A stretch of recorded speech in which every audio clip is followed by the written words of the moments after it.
Hello and welcome everyone. Today we are going to make something truly special, a dish that's a total feast for the senses, a phenomenal eggplant fatteh.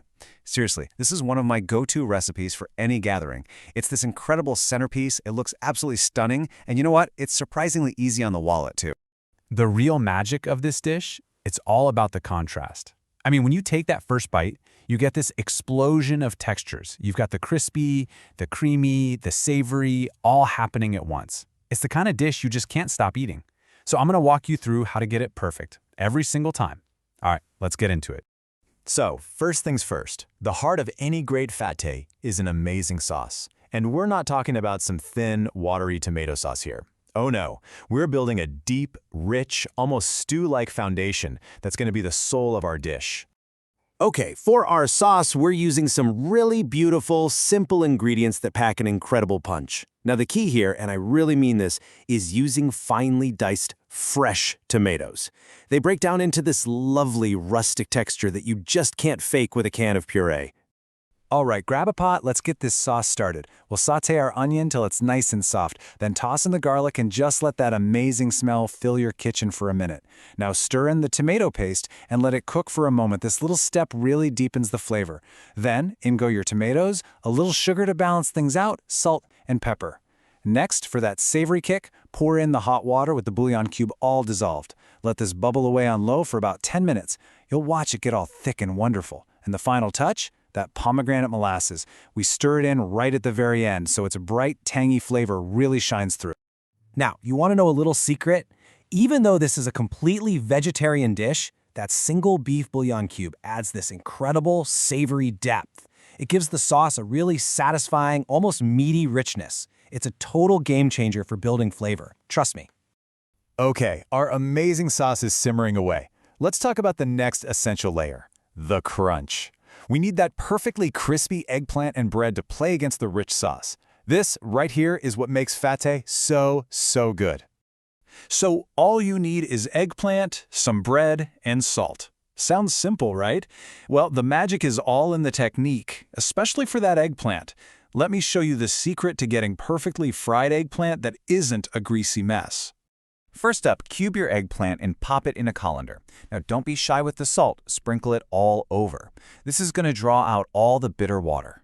You'll let it sit for a bit and you'll actually see little beads of water form on the surface. That's exactly what we want.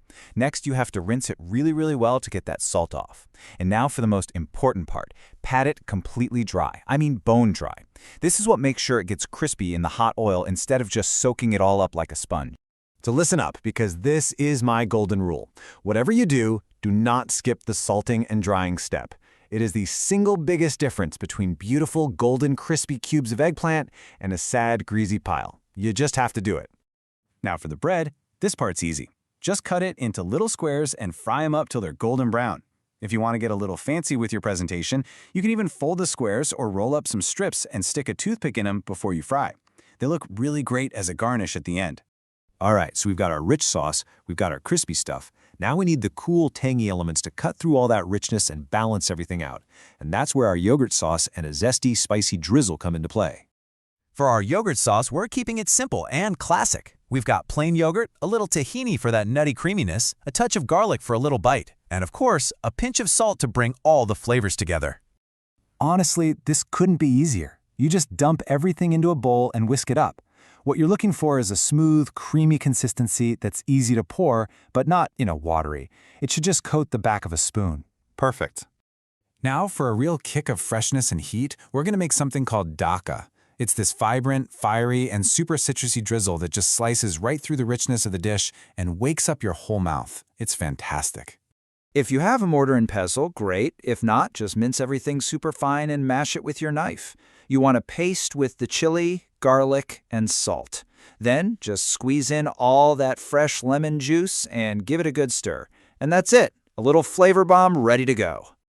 Okay, deep breath. This is the moment we've all been working towards. All our delicious components are ready to go. Now it is time to bring it all together and build our masterpiece.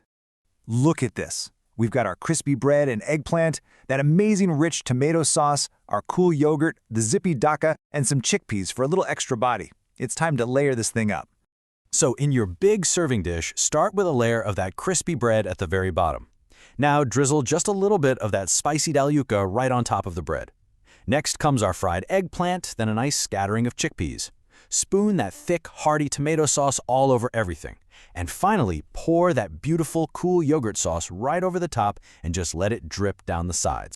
To make it pretty, we'll add some final pops of color and texture, some fresh chopped parsley, a few more of those crispy bread pieces we made, and a sprinkle of bright red pomegranate seeds for a little sweet and tart burst.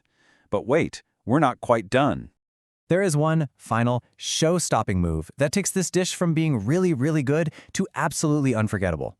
You ready for this? Okay, in a tiny little pan, heat up some ghee or clarified butter. Throw in your favorite nuts. Pine nuts are classic, but almonds work great too, and toast them till they're golden and smell amazing. Now, you have to move fast.